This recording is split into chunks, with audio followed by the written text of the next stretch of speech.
6. bab İzdiniş 1. bölüm.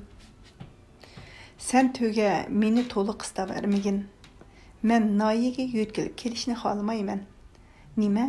Mening oilamning bir a'zosi bo'lasan. Bu Roziya ikkimizning talbi demsina? Men sizlarning baxtinglar bilan xushal. Lekin bilib qo'yinglar, men sizlarning lazzatli turmushinglardan o'zimga tegishli bo'lgan bir o'lishni har qanday yo'l bilan qabul qilib ola olmayman. Hissiyat, fikir, g'oya va mijoz xulqda o'rtaqlik bo'ladi. Lekin turmushdan oladigan shaxsiy lazzatda undaq emas. Sen qabul qilib olgan lazzat meni xushal qilalaydi, lekin rozi qilolmaydi. Aytayli, sen Roziyaning qo'lini tutqaningda yoki chiroyli ko'zlariga qarab o'ltirganingda vujudingda paydo bo'lgan lazzatni hech qanday til bilan tushuntirib bera olmaysan. U shunchalik shirin, shunchalik nozik, shunchalik sirliq, uni yuraking birla sana tushuntirib bera oladi. Shuning uchun u sana tegil, uningdan boshqa hech qanday bir kishi senchalik lazzatni olmaydi. Yana bir misol ko'rsatay. Men tunigun Navoiyga taqlid qilib bir she'r yozdim. She'rimning mavzusi sana. She'rni bitirib hayajondan yerim kechagacha uyqusizlik azobidan tortdim. Mening o'rnimda sen bo'lsang, bu lazzat azobidan butunlay xoli bo'lgan bo'larding. Chunki bu lazzat sana yot. Gap ana shundaq. Men sening uyingda hayotdan o'zim xohlaganimdek lazzat ola olmayman. Menga yolg'iz uy, pokiz havo, xiyol qilish uchun jimjitlik kerak. Qachongacha xiyol dunyosida yashaysan deganing nimasi? Balki umr bo'yi shunday qilaman. Shunday yashashning, bunday yashashning menga ziyni yo'q. Bizning do'stligimizga ta'siri yo'q. Men cho'ng gap qilib qo'yay. Ulug' Markes o'zining butun hayotiy va kuch-quvvatini sarf qilib yozgan asari Kapitalning 1-tomini do'sti William Wordsworthga beg'ishlagan. Men bu ulug' odamga taqlid qilib bir asrimning tituliga 2 dunyolik og'inam Hoshirga beg'ishlayman deb yozib qo'ymoqchiman. Chunki sen meni Wordsworthga o'xshash 700 qirin fond sterlinglik kitob, mol-mulk berib turmush qiyinchiligimdan qutuldirmag'aning bilan oq ko'ngil, samimiy, rostchiliging bilan mening ma'naviy hayotimdagi bo'shliqni doim to'ldirib kelding. Navoda kitoblardagi ajoyib odamlar bilan real turmushdagi sana o'xshash qaysar do'stlarim menga doim ilhom beg'ishlab turmag'anda edi. Men allaqachon hammadan qo'l uzib bir mehmondo'st dehqonga aylangan bo'lardim. Ishik tuyuqsiz ichilish bilan A'loning qalami to'xtadi. Ishikda Tog'il O'kkiz laqamlik heliqi tövanga tushgan qiyir artist mukchib turib, qo'llarini shiltib so'zlamoqda edi. Medyusuf Hoji 1934-yili 4 va 5 oylarda birinchi qatim sahnaga chiqqan. Husayn Taranov Google'ning O'ylanish degan dramasini tarjima qilgan. Biz uni Italiyaning Xiyoli Tivib degan dramasini tatarcha O'rdaklar deyildigan yana bir sahna kitobini 20 yillab o'ynagan. Rahmeti Rahimjon Sabir Hoji birinchi bo'lib xotini bilan sahnaga chiqib rol olgan. İkinci qatim Rahmeti Qosimjon Qambiri Roziya xonim bilan rolga chiqqan. Fukam a'la, jul-jul kiyim ichida odam bor jumon, eski xalta ichida siz kitob saqlaysiz. Men shundaq eski chapan ichida bir pokiz yurakni saqlayapman. A'la yuzini qatma-qat qo'ruq bosgan, soqollariga shamu yuqi choplashgan bu odamning bosh oxiri yo'q gaplaridan nima demakchiligini darhol tushundi. "Oz ichibsiz-a, aka? Kemini to'ldirishga men tayyor", dedi A'la buvayni oldiga berib qo'lini tutib turib. A'la karvat ostidan yerim butilka aroqni oldida 2 piyolaga tang qilib qo'yib, birini Tog'il O'kkizga sundi. Buvay titrab turgan qo'llar bilan piyolani oldi. Uning yashanqirab turgan ko'zlarida xushallik jilvalandi. Buningdan boshqa yana nima xushallik qoldi? Fukam, o'ylab baqsam, turmushmi bir sahna kitobi ekan. Biz hammamiz artist ekanmiz. Birdamdila yig'laymiz, birdamdila kulamiz. Birlari sana qarab tukurudi, birlari sana qarab kulib ko'ngil ochidi. Yana birlari sana qo'shilib yig'laydi. Lekin mushu haroq bo'lmagan bo'lsa, men allaqachon o'lib ketatdim. Jafoxo'rlikdan meni mushu haroq himoya qilib kelyotdi jumu. Ajoyib bir yerda tug'ildik. G'o'lja shahri boya shachilib, o'yin tomosha, rohat farog'atning bulug'i edi. Jaloliddin Boyvachchining butun dunyosini yeb tugutishgan edik. Haftalab oshpazuldan chiqmaydik. Chirg'ilang, Zayumka, to'g'ri suv, o'shkilang, sayram bo'ylari damsiz men degan baylarning aytayliq Hasanbay, Hokimbek, Ahmadbay, Turdaxun baylarning saylari damsiz ish qilib nada rohat, nada o'yin kulki bo'ladi ekan, biz shu yerda taqidiq. G'eni Botirning dövlətini ko'rganman. Botirning kuchi bilan hadingizning ustiga to'qalma olganman daha. Rahmat edingiz, mening dardimni to'li tartgan. Hey, qani amsa. U haraqni bir yo'lda ko'tarib etib, avval javg'aylarni, ondan keyin ko'z yeshini qo'lining kayni bilan surtdi. U amdi tragediya roliga chiqqan haqiqiy artistga aylandi. U hozir o'zining a'loga tegil bo'lgan kichkina bir egizliq uyida ekanligini unutdi. Yerim piyola haraq uning butun hayotida tortgan jabr jafolarni bir yo'lila yodiga solgan chig'i, u xuddi bolasidan ayrilgan bo'didek bo'zlab yig'lashqa, chegish kirgan bir kallak yibqa o'xshab qolgan hayot xotirasining u yer bu yerdan tatilashtirib so'zlashga boshladi. Көз пәсілінің бұндақ uçuq asmanlıq күндізлері езі көчелерді адам қалмайды. Ular goya etizden üngen barlıq nabatını öylерге toşup ekil olmaqçı bolışqandek bütün ailesi bilen etizgi köçüp çıqıvelişqan. Bundaq külleri keşkirgiçe koçada lağaylap yürüydiğen yezi mualimi bilen baş kadırgımı etiz işfti buludu. Magazincimi dukunni içişten erinip, qırlardaki mal ayığının aşqan piçan, küçük buyularını tatılaştırışqa ketken. Bu yezinin birden bir bekarçıları a'la bilan bayqi tövenge tushgan qeyri artist ekanligi ularning so'zlaridan ma'lum. Qeyri so'zlamoqda, yig'lamoqda, uning ko'z yoshlari kuz faslining seriq yopirmoqlaridek to'kilmoqda. A'la uning so'zlaridagi ko'ngilni izdigan poychalar, tilidagi ajoyib san'at, harakatidagi jalb qilish kuchi bilan bugun yozmoqchi bo'lganlarining hammasidan kashgan. U butun diqqati bilan buvayga berilgan. Buvayning so'zlari uning uchun bir qiziq kitob. Sahnada o'ylanayotgan qiziqarli, tatliq bir drama edi.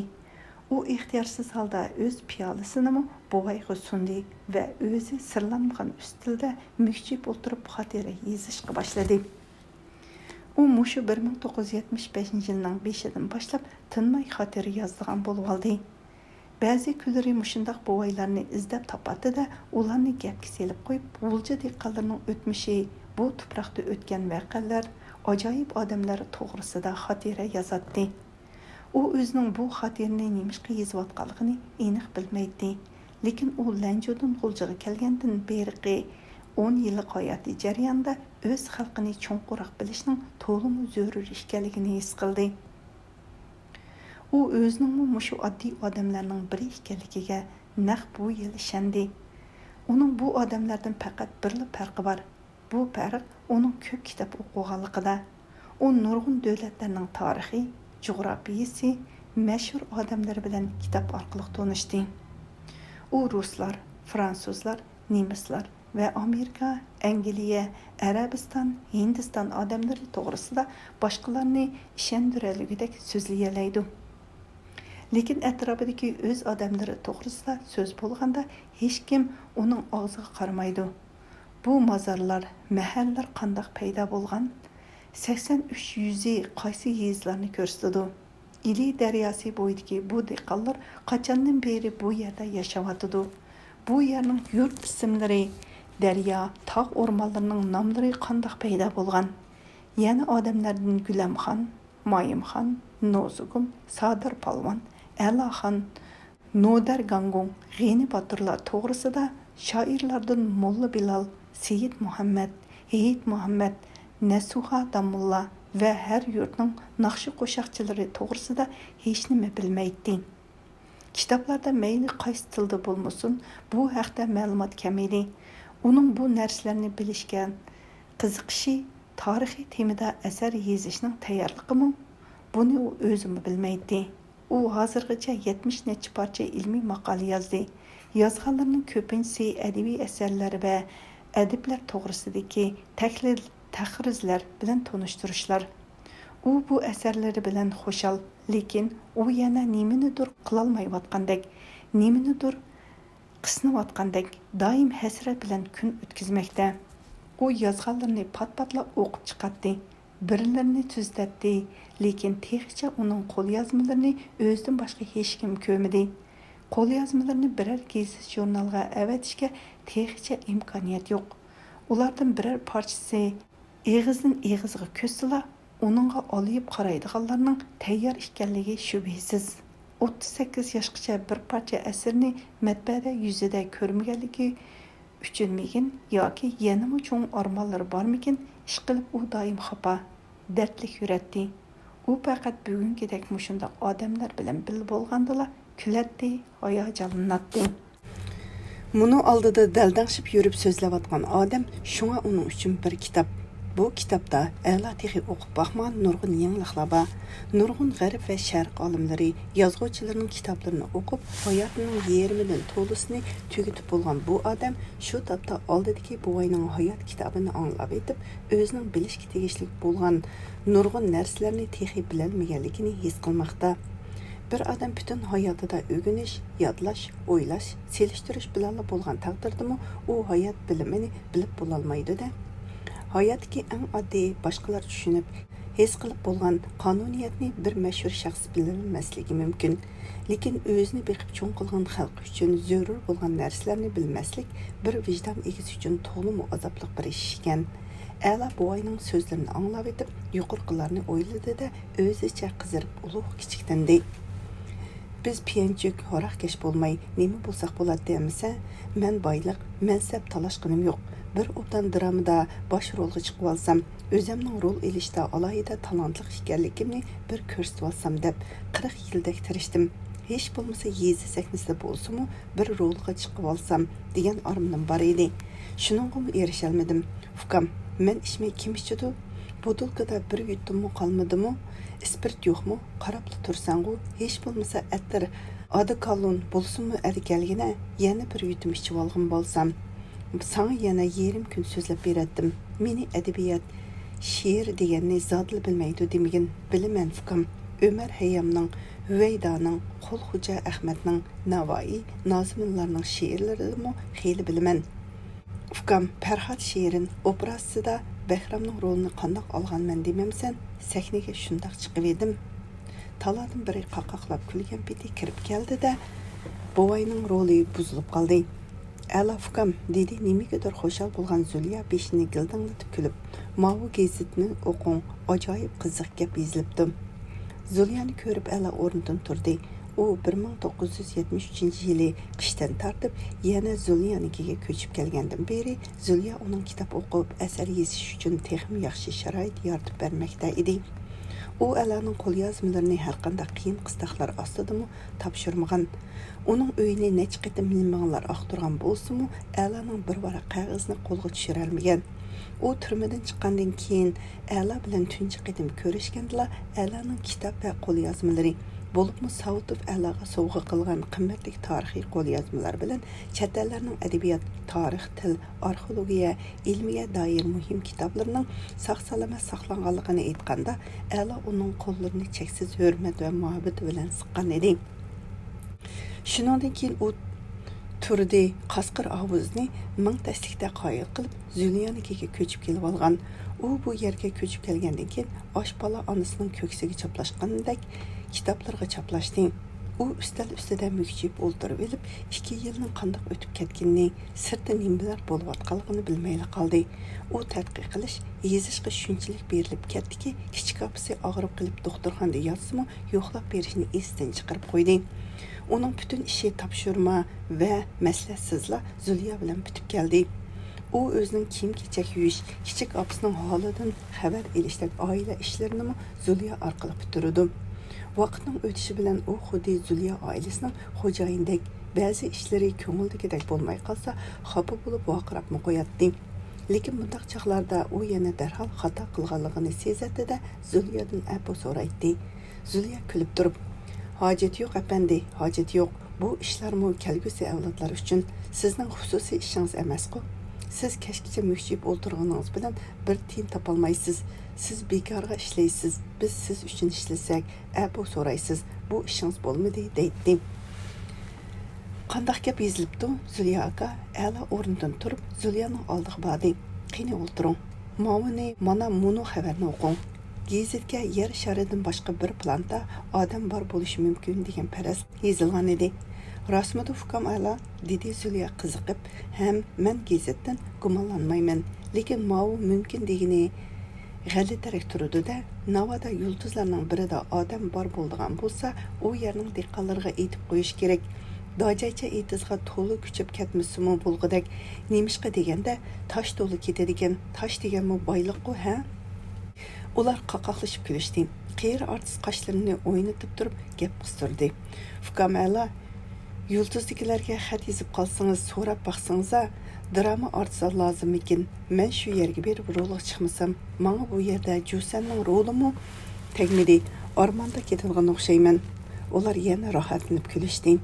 Fukamala, ular ruscha so'zlamdi, xanzuchimi, bizchimi? Zulya hayyorlik bilan so'radi.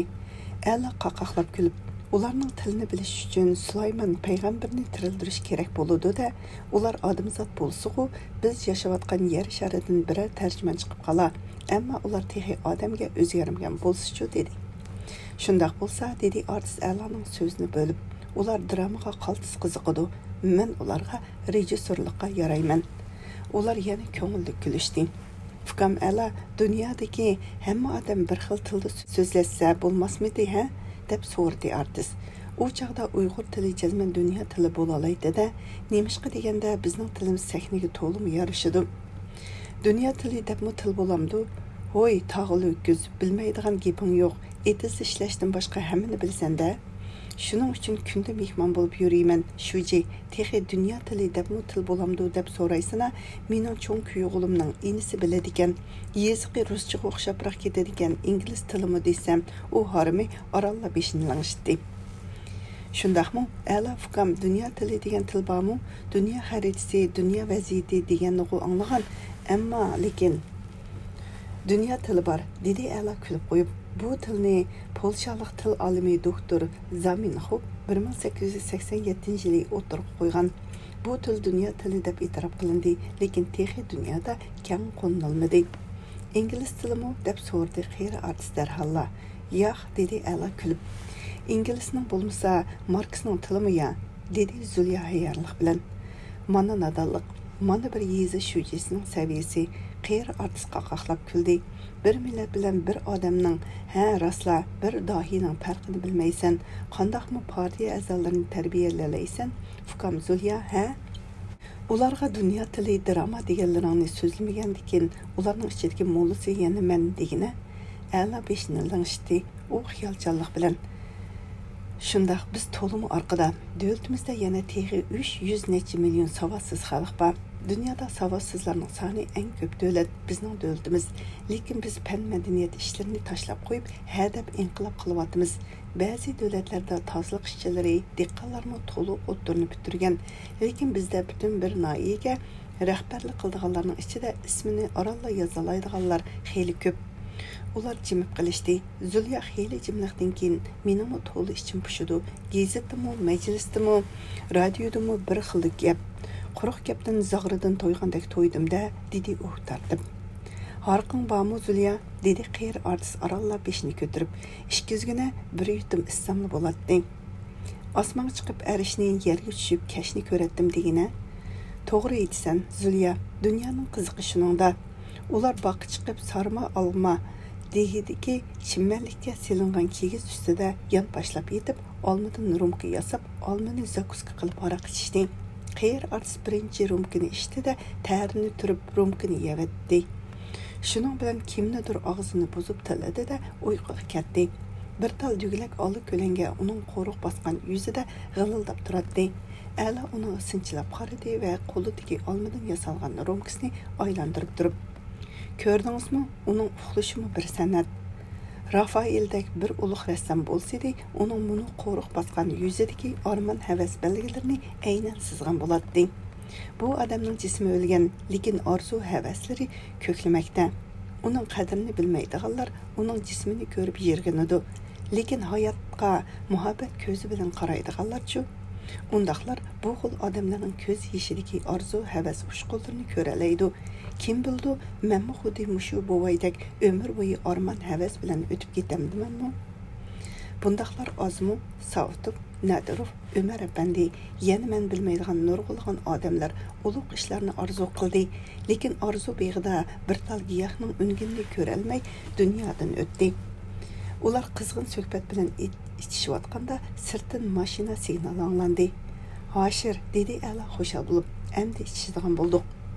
Ala do'stini har qachonqidek oddiy qarmoqqa so'g'ib kulib qo'yib qarshi oldi. Raziya bilan bo'lsa hatto qo'lmi ilishmidi. U Hoshirning uruq qo'llarini, qo'riqlarini ko'paygan, qaraygan yuziga qarab qo'yib, beshini lang'ishtirib kuldi. "Sana turma yaxshi ekan, Hoshir. Turmadan yangi chiqqanda xeyli oq suzuk, semiz ko'rinib eding. Noyaga shuji bo'lish bilanla judab qaradab ketibsan. Nemili bo'lsammi, seningdek avoq emasman. Zulya akam 3 vaqt tomoq bilan birli kun baxmasa, sen qo'tir ko'tirim bo'lib qolsan.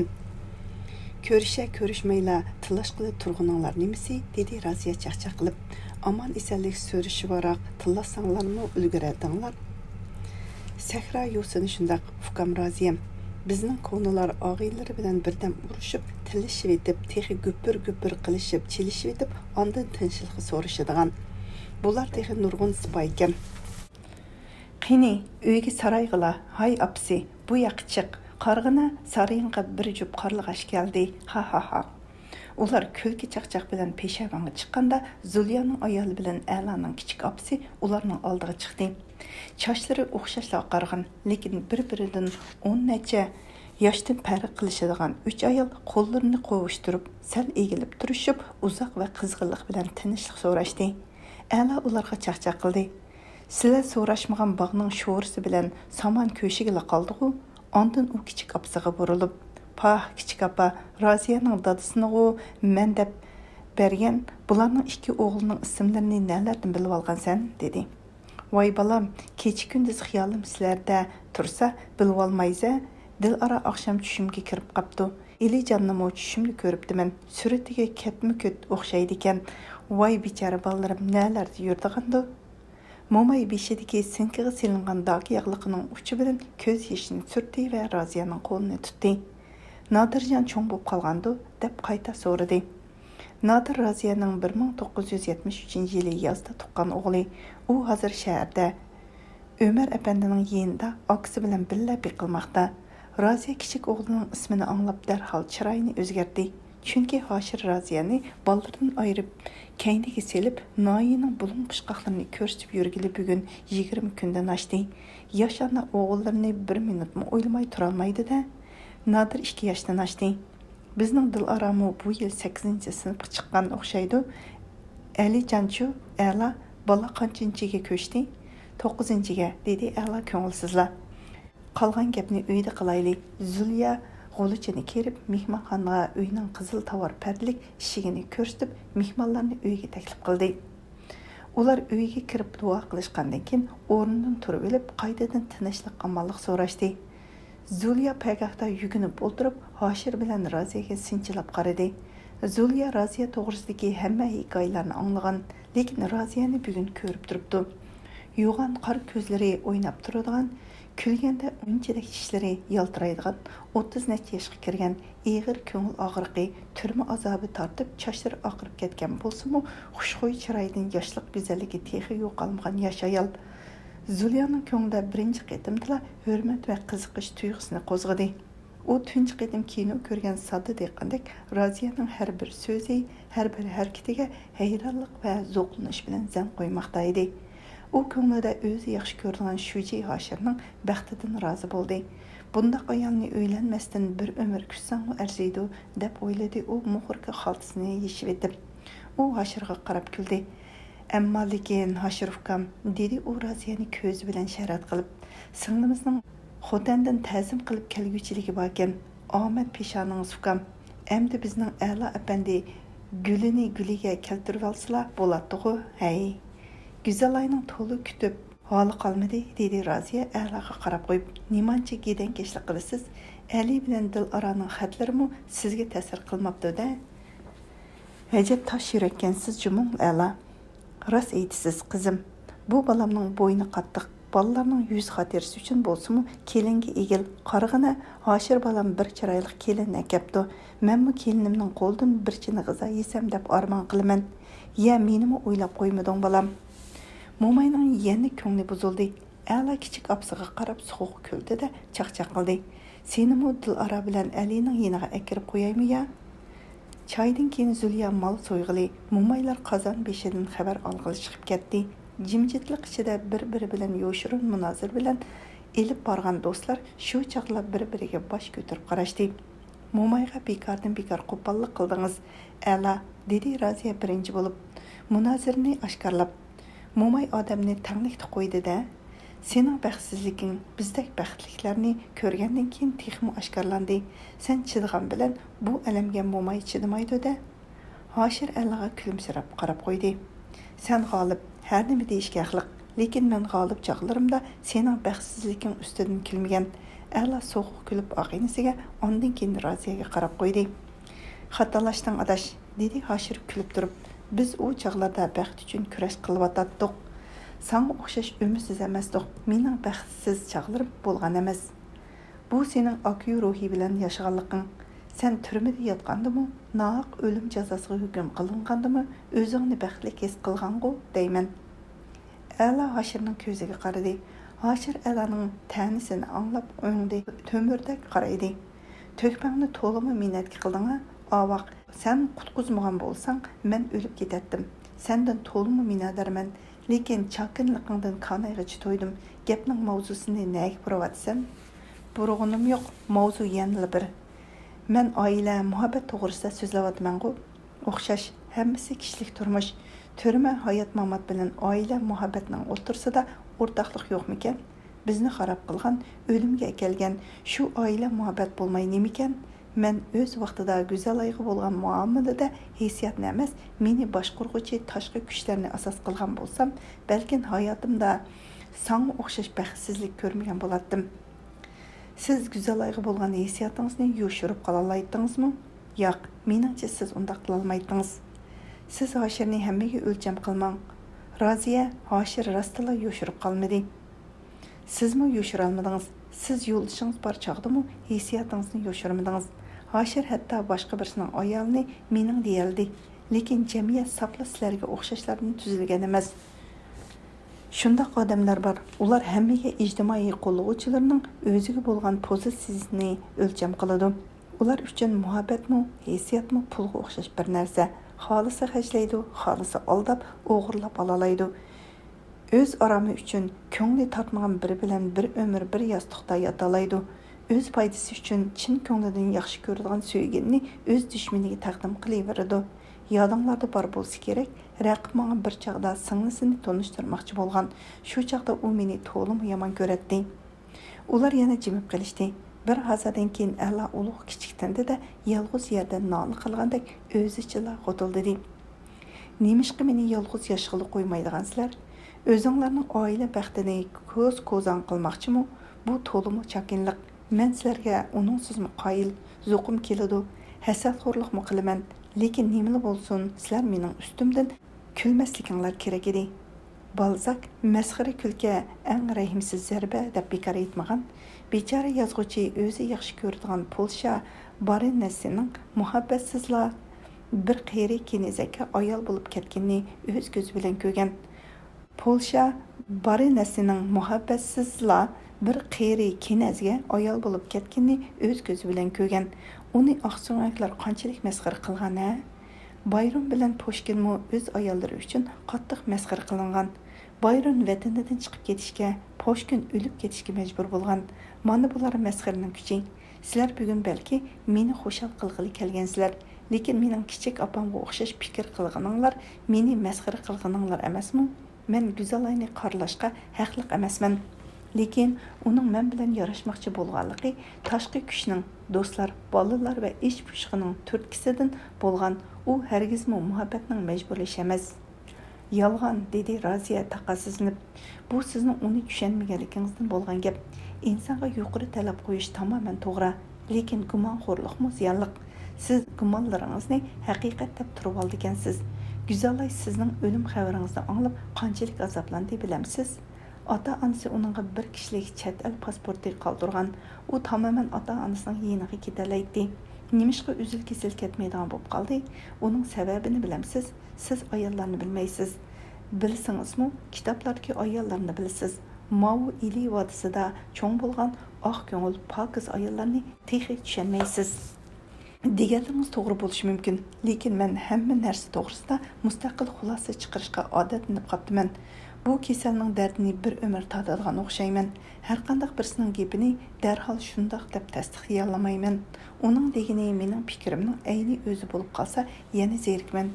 O'z ovozimdek anglanadigan gapning nima mazzi bo'lsin? Men o'ylamgan, meni munoziraga boshlaydigan gaplarni anglagandala men suhbat ishimdan lazzat ola olmayman. Raziya. Demakchi, mening deganlarim koni gaplarganda, har holda birinchi qatim anglagan gaplar emas. Undaq bo'lsa, sizning go'zallik to'g'risida mustaqil fikringizni yana qancha vaqt kutamiz a'lo? Men fikr bayon qilguncha kutisizlarda. Men tushundim. Alining to'yidan keyin demakchi, bu avoq. Shundaqmi a'lo? Pa, qizil qo'g'dug'ichilardek so'roqqa tarqilib turdinglar-ku odamni. Ali uylanganda sizlar bovay mo'mayga aylansizlar. U chaqda muhabbat hissiyat cheklamasi bo'lmaydi. Ikkinglar bir uyda yashavarsizlar. Navranglar sizlarni mahkam bog'lab turadigan og'amchi bo'ldi. Shundaqmi ala? Bovay mo'maylarni muhabbat hissiyat bilan hisoblashmaydi deb kim aytaydigan? Raziya, sizlarmi kuzda echilgan guljumun? Biz osiyoliklar uchun 40 yoshlik yigit bilan 30 necha yoshlik qizning muhabbati kulkilik bir ish. Lekin hayotning qonuniyati bu to'g'ridagi har qanday kulkini rad qiladi. Agar muvaffaq ko'rsanglar, hozir boqqa ko'chayli, u yerda sorun rastlandi. Kesh ko'zi echilgan attirgullarning hididan huzur olayli. Men sahibxona supatim bilan baxtli mehmonlarni qarshi olish faoliyati boshlandi deb jakarlayman. Qani Hoshir to'ga, men muni piyolni tut. Boshlanish marosimini yarim piyoldan haraq ichish bilan boshlaymiz. Ular qaqaqlashib kulishdi. Ularning sirtidan qargan odam bular to'limi inoq do'stlardan ekan deb o'ylaydi. Albatta, ular rostla inoq do'stlardan, lekin bu inoqlik ichiga tepishish, talashish yoshirilgan. Hayot mana shuning bilan lazzatli. Hayotda yaqinlar orasida kurash bo'lmagan bo'lsa, turmush to'limi zerikishlik bo'lgan bo'lar edi. Chunki u chaqda inson har bir kurashdan keyingi yaqinlik lazzatidan tamoman mahrum holda kun o'tkazgan bo'ladi. Xeyr, ularning baq o'ltirishi ko'ngillik bo'lsin. Bizmi hayotni suyimiz emasmi? Ularga qo'shilib naqsh aytaylik. Salqin, toza kuz havosi, to'zg'aq uchib yurgan suzuk osmon, xazonlar tingan suzuk suluq eriqlar, yaproqlari bilan oldirmay xo'shlashayotgan dil daraxtlar bilan gullar kishiga rohat, ilhom hissiyat bag'ishlaydi. Ulug' shoir Pushkinning ko'z fasli, ilhom fasli degani bekor emas-da. Kuz fasli gerçi qishning bo'sug'isi hisoblansa-mu, u kishida vahima, g'am g'ussa paydo qilmaydi. Chunki bu faslda hammalar nima bir-biridan va o'zidan rozi. Ular bir-birini va o'zini obdan rozi qila oladi. Tabiat to'yingan, uxlash oldidagi bu vaqtdagi yuvoshlagan odamlar qanoatlik, ular shexidan o'zi uchishga mevaga o'xshaydi. Ta'mi shirnisi o'zi bilan Məsligim keldi, zo'qim keldi, dedi Zulya meyve çevi pişik go'sh qoplar bilan to'lgan dasturxonning pagayida yukinib o'ltirib etib. Sizlarning do'stliqinglar mavus, sarma olmadek tamlik. Mening yaqin do'stlarim yo'q. Eng yaqin odamlarim mana sizlar. Sizlar bilan 1957-yili Urumchining yo'lida tanishgandala, sizlarga mehrim tushib. Mana endi sizlarsiz yashay olmaydigan bo'lib qoldim. Rayonlarga beqib mahaldan hech kimni chaqirmadim, ammo lekin uyimda oz turdi degandimi 3 kun tursizlar. Hoshir ukam, siz bormasingizmi? Dehqon xalq ochliqni yig'ib, kuzgi bug'doyni teriverdi. Bu teriqchilik deganingiz quyrug'i yo'q bir ish, uzilmay ketaverdi. Shuning uchun men deyman-ku, men ham aldirash, ham bekor. Qani emasa bir zo'qlanay, o'yin kulkini boshlaylik. Nimadan boshlaymiz, dedi Hoshir seriq shapkasini yeniga qo'yib, bilaklarini turib. Ayta avoq, nimadan boshlaymiz? Senda, men desam, chilishdan boshlaydi. Tөгünü yükündürmek asan. Ular külüştü.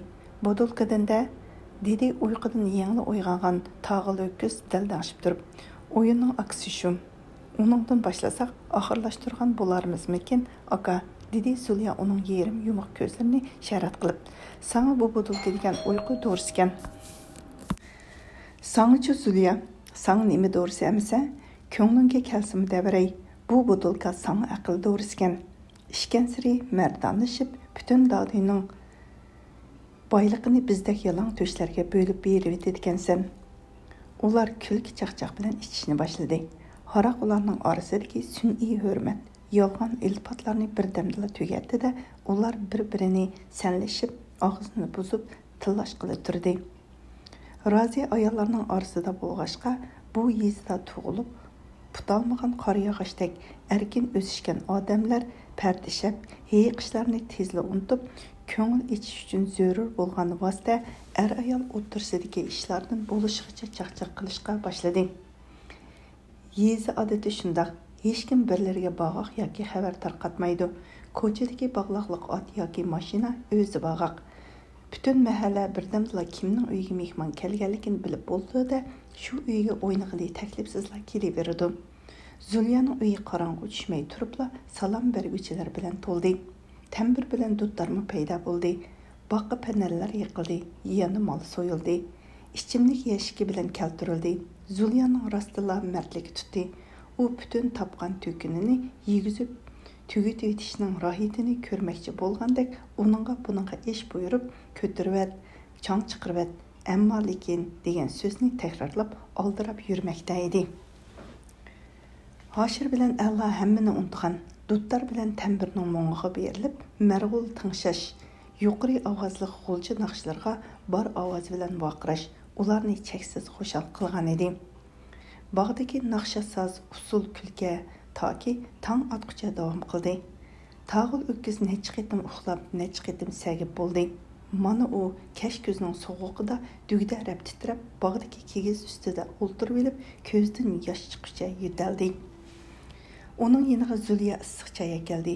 Holidan ketgan tag'il o'kiz kasillab titrab turib, uningga chaqchaq qildi. "Nimang bu?" dedi u choyni ko'rib, "Ichimga o't ketdi, mangchugi, muzdek tavuz kelgin." Razi odati bo'yicha sahar turdi.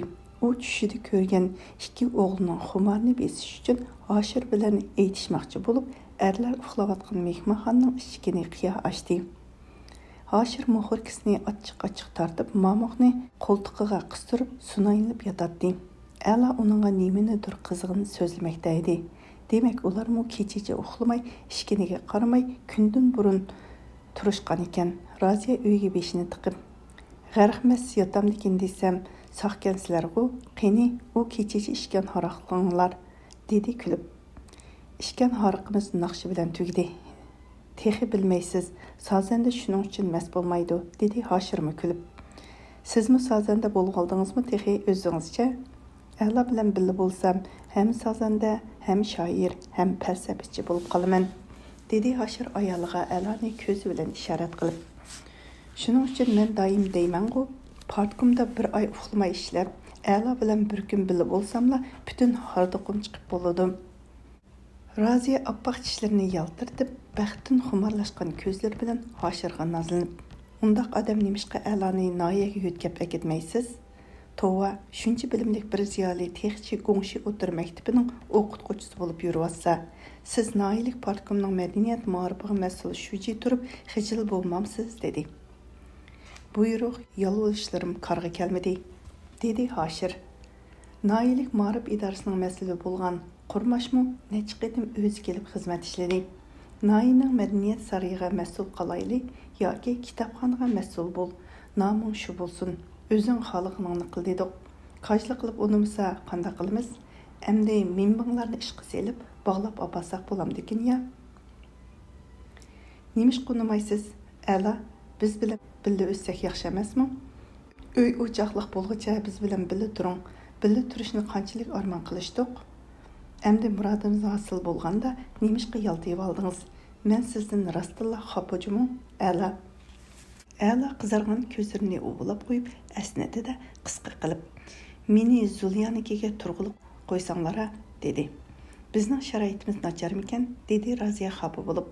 Dadamning qiraatxonasini ko'chirib ochqimiz. Dadammo bizga a'lab biz bilan birga tursin deb maslahat bergan. Dadamni yolg'ondan hurmat qilatdingizganda, "Hey Raziya, chechingiz bekorla oqargan ekanda", dedi A'la kulib. "Texchili bola ekansiz. Sizlar bilan birga tura olmayman. Buning Ömer efendi bilan hech qanday aloqasi yo'q. Sizlar bilan birga tura olmasligimning sababi boshqa." "Ayting, zodi sababi nima?" Raziya uningga texmi chinroq esildi. "Sababi oddiy. Sizlarning baxtinglarni ko'rish menga azob." "Nima?" Raziyaning ko'zlari chakchaydi. "Bu nima deganingiz?" "Tushunishlik", dedi Hoshir beshini tatlab turib. "Bo'ldi, ko'chilavermang Raziya." "Yo'q, men tushunolmadim. A'laning o'rnida men bo'lgan bo'lsam, menmi shunday hissiyatda bo'lardim. Siz bo'lgan bo'lsangiz, sizmi shunday hissiyatda bo'lardingiz Raziya." "Tushundirolmadingiz, Hoshir. Ochiqroq bir gap qilsangiz-chi?" "Ma'qul, ochiqroq aytay. A'laning qarashicha, do'stining baxti uning uchun xo'shallik ekan, lekin uning baxti emas ekan. Viyey, baxt hissiyat nozik, shaxsiga tegil, o'rtoqlashishga bo'lmaydigan narsa ekan. Men bu qarashga qo'shilaman Raziya. To'q odamning kekirishi och odam uchun o'g'ziq emas-da", dedi A'la ochiq kulib. "Tushundim", dedi Raziya qaqaqlab kulib. "Baxtli oila A'laning baxtsizligini bakrak oshkorlab qo'ydi. U bu oshkorlashdan kelib chiqadigan azobdan qutulmoqchi. Baribir qutula olmaysiz. Qutulishning yo'li baxt uchun jur'at qilish. Go'zalayning oldida berib yukinish xo'rliqmikan?" Hoshir menga yukindi. Manmanligi, rahimsizligi va quruq siyosatvozligini iqror qildi. Bu uning ojizligimi? Yo'q, qaysarligi. Uning qaysarligi oldida menmi tizlandim. Hoshirni texmi yaxshi ko'rdim. Uning uchun jondan kechishga tayyor turdim. Nodonlik qilib birdamlik ochiqni deb ko'zimni yumibla Bahram apandi bilan to'y qilganligim tuzatkil bo'lmaydigan xatoligim edi. Lekin bu xatoligimni birla Hoshir to'g'ri tushunaldi.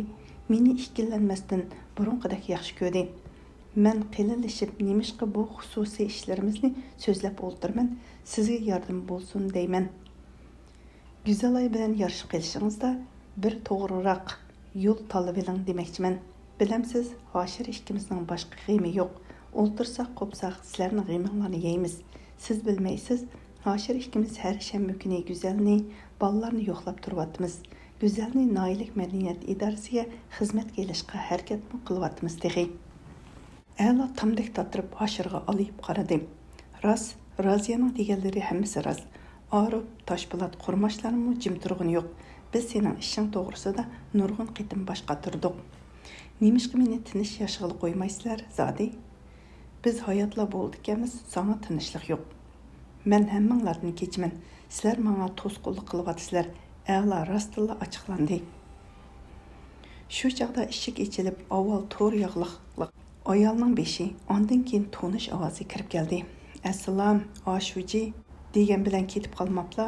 "Yo Alloh, izlamagan idora, izlamagan maktab, izlamagan majlisxona qolmadi. Sizlar muborakalla aylajon. Ajab bilan bo'ldi. Sizlar mangdigan yo'lni men mengib, sizlar xajlaydigan pulni men xajlab tugishib ketdim. Egakim 3 tuman pul musodir bo'ldi. 1 yildan beri har qaysilarida kadrlarga 3000 ko'ydak pul xajlab yo'l mengib, 6 qitim oyoqni chamlatdim. Egakim Sili, Raziya bu ruxsatsiz so'zlab kirib kelayotgan ayolning oldini to'sidi. Chunki ularning uyi tong sahardan kechgacha mushundaq da'vogarlarning xoli bo'lmaydi.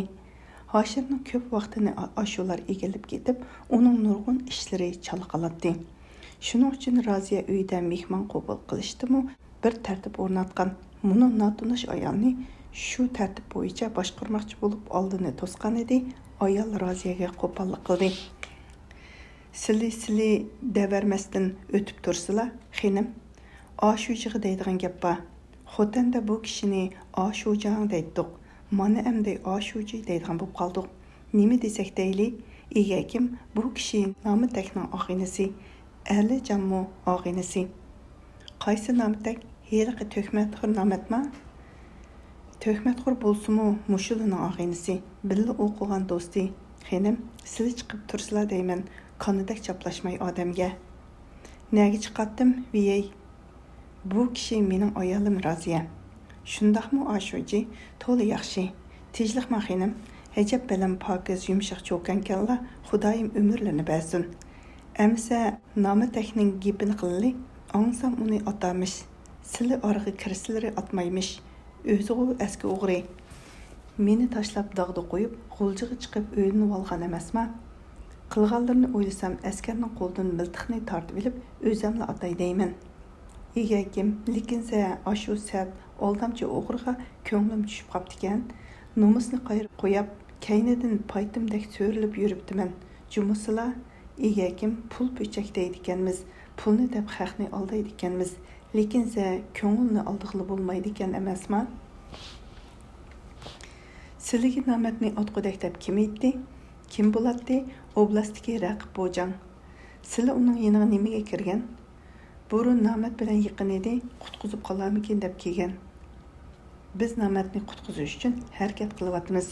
U yolg'on delo yasab bizni turmaga solg'izdi. Nadirov, Savutovdek esil odamlarimizning beshiga chiqdi. U jinoyati ig'ir dushman, lekin qonni qon bilan yo'g'li bo'lmaydi. Javobgarlik namat emas. Biz masalaga kengroq qarab, amaliyotni asos qilib xulosa chiqarmoqchi. Namatmi aldangan, uningga chiqish yo'li berishga to'g'ri keladi. O'lmisilar, 1000 yil yassizlar, chiroyli cho'kallarmi 1000 yil yassin egakim. Ayol duo qilib yig'lashga boshladi. Attiyalik choydan keyin Gongshi rahbarlari Hoshirga o'z xizmatlaridan doklad bergili kirdi. Ela sirtqi mengidi, Hoshir uning peshidan tortib, yenida o'ltirg'izib oldi va uning quliqiga turmush o'rganmasam bo'lmaydigan dedingu, naga qochsan dedi. Doklad gazetdagi so'zlar bilan boshlanadi. Ela yana mangmoqchi bo'lib qimirladi. Hoshir uning yampishini chimdib oldi va dokladchiga naq masalaga ko'kishgina Gongshining umumiy mahsuloti nimishqa shuncha kelmaydi? Dehqonlarning kunlik ish haqi o'tir hisob bilan bir so'mga yetmaydigan. Ba'zi ishlab chiqarish joylarining 20 tiyinga tushib qolib, a'zolarning tangdan to'lsi qarzdor bo'libdi. Buning sababi zodi nima dedi. Dokladchi Gongshi boshlig'i yenidagi parkim shujisiga pichirlab peshona gadan tarni kichik lo'ngisi bilan surtdi. Bu ko'rinish A'loga yaqin o'xshaydi. U Hoshirning qulqiga pichirladi. Inchiklab so'ra bergin. Bu bir qiziq gapkan.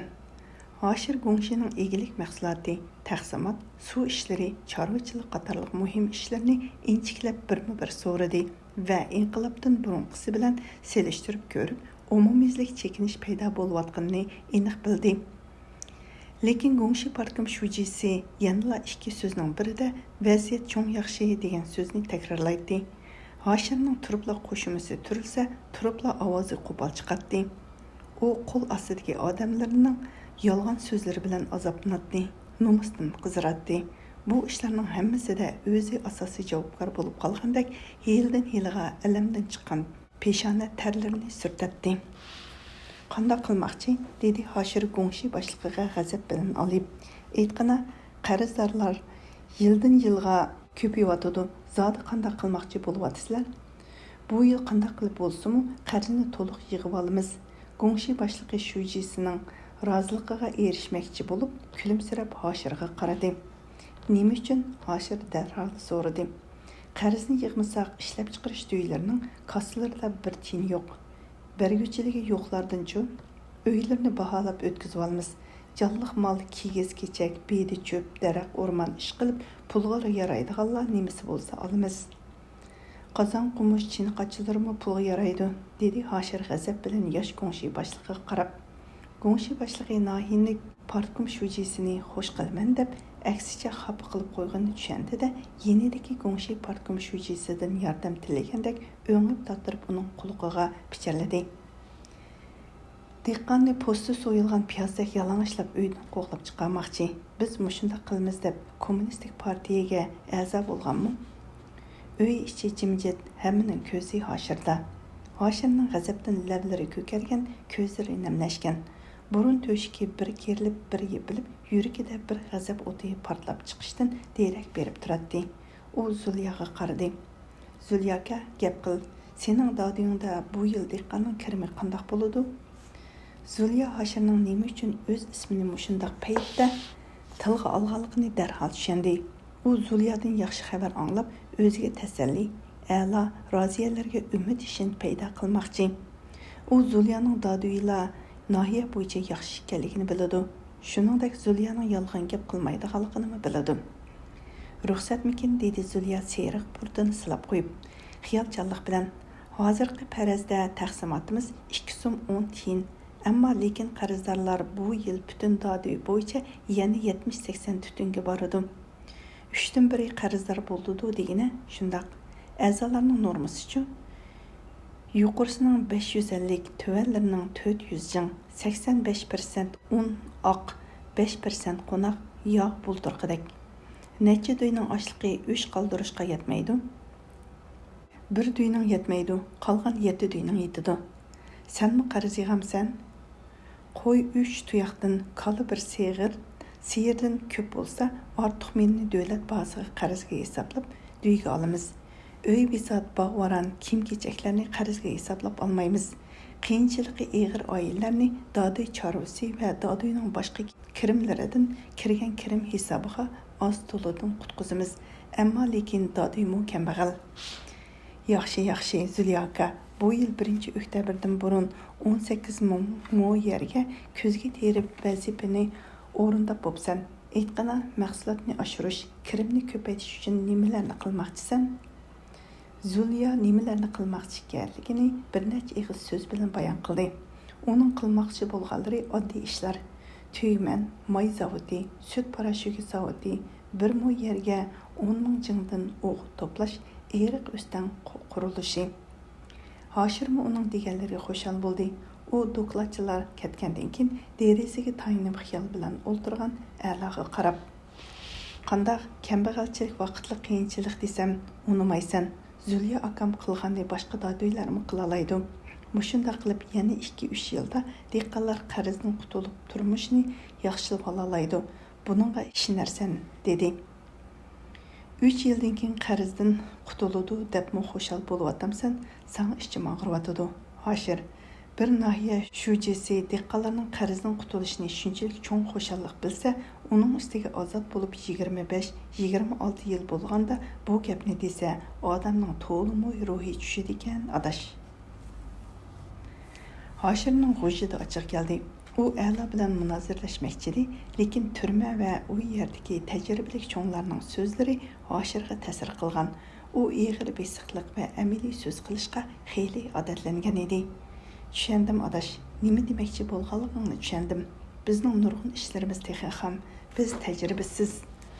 Rost aytsan, xalq qo'ngshisining mushu hozirgi holati bo'yicha menga bilan dehqonlarni tez orada boy qilg'ili bo'lmaydi. Men ko'p o'ylayman, hisoblayman, istiqbolning porloq ekanligiga ishonaman, lekin uzil-kesil qad ko'tarib, dehqonlarning turmushini o'ylagandek darajada yaxshilash uchun toza yaxshi chora tepilmayotdi. Adash, mavjushiga 2-chi qatim xat yozay deyman. Xalq qo'ngshisining oliy kooperatsiyaga o'zgarsa qandoq bo'larkin tang? A'lo yenida zo'ngzib o'ltirgan do'stining yirik qo'pol qo'llarini tutdi. Samimilik insonning eng go'zal axloqi. Adash, har qanday o'rinda rost gap qilchimi?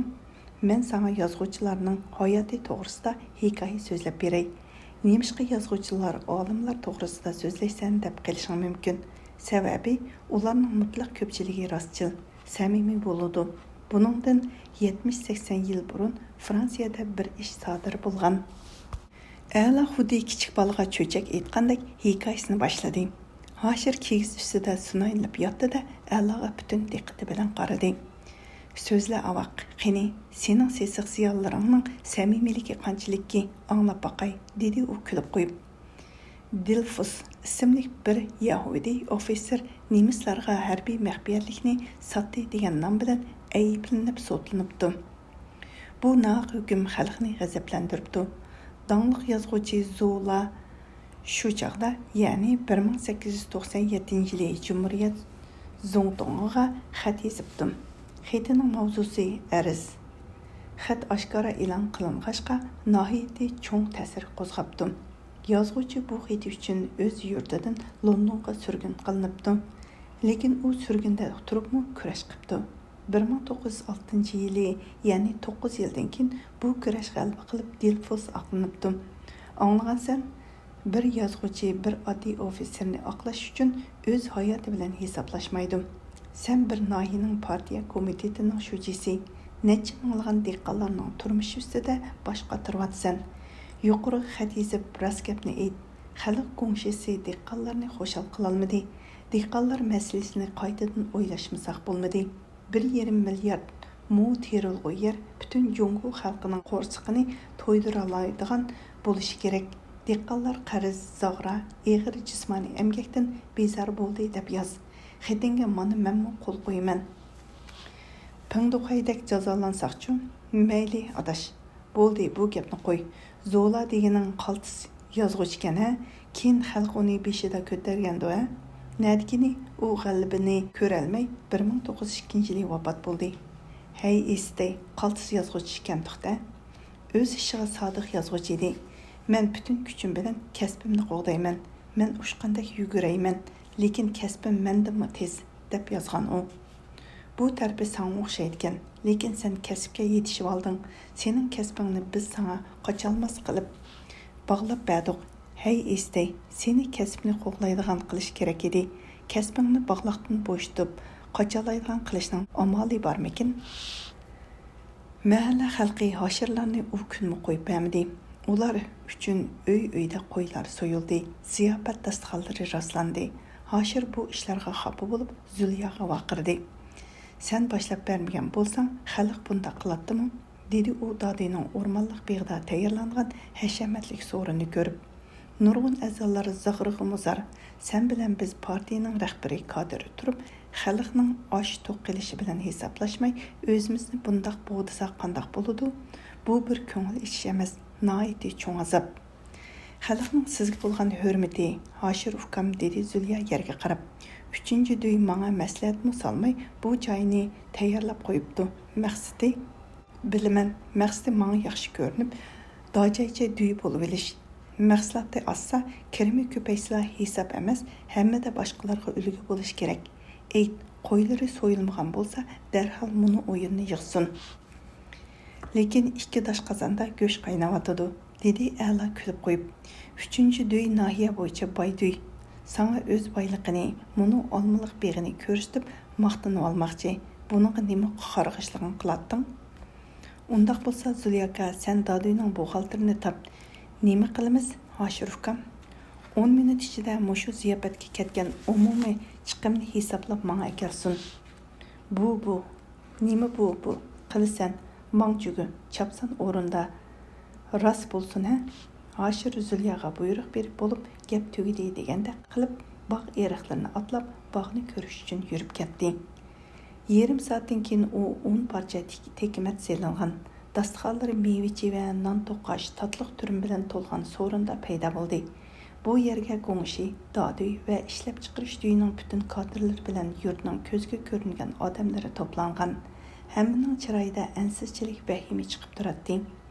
Hoshir o'zini ko'rib o'rnidan turib turayotgan ko'pchilikka qarab kuldi. Bu nima ish? Ko'pchilik o'ltirayli. Men Hekimbek xo'ja yoki G'eni Botir emas-ku. Nimaga o'ri to'pi bo'lib oldinglar? Bugungi ziyofatni asli 3-duy tayyorlagan edi. Lekin men bayatning duyjanlar bilan suhbatlashib, bu ziyofatni setib oldim. Bu mening ko'pchilikka rahmat etish yuzidan bergan chiyim. Ko'pchilik qaqaqlab kulishdi.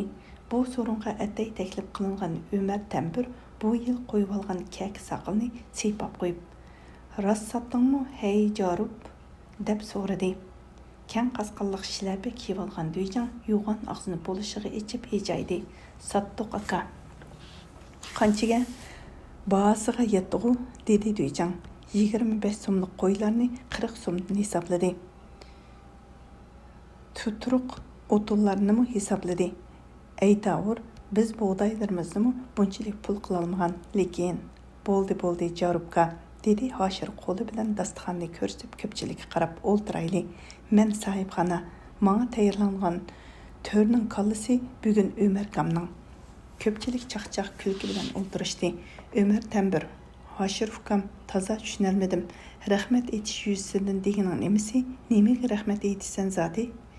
Немеге bo'latdi? Og'inam a'loni balo qazodan saqlab qolganliklarinlar uchun. Mana zakuskalarmı keldi. Men bunu bir piyola aroqni ko'pchilikning salomatligi uchun ko'tardim emsa. Bog'da kechishga davom qilgan ko'ngil ichish bu oqshom butun dodiy xalqini jonlantiribdi. Hamma odam xushal bo'libmi? Hammadan xushal bo'lgani Hoshir bilan Roziya bo'ldi. Yerim kechida Roziya bilan Hoshir oldi ko'langi bilan chiroyli bo'lib qolgan ikki tarbi egiz serakli ko'chada qo'ltiqlashib yolg'iz mengishdi. Roziya beshini Hoshirning birisiga singayan qilib turib, "A'loni ajoyib yaxshi ko'rsiz-a?" deb so'radi. "Shundaq Roziya, men uning nomi bilan faxrlanaman. U bir ajoyib roman ustida ishlayotdi." "Rasma, ajoyib yaxshi qipti. Biz endi uni texmi asrayli Hoshir." Bugungi ziyofat shu romanning xo'shalligi edi, lekin bu sirni oshkorlashni xohlamadim. Shu chaqda oq bulutlar kaynidan kulib chiqqan oy bu baxtlik er ayolning ustiga o'zining oltin nurlarini sehiylik bilan to'kdi.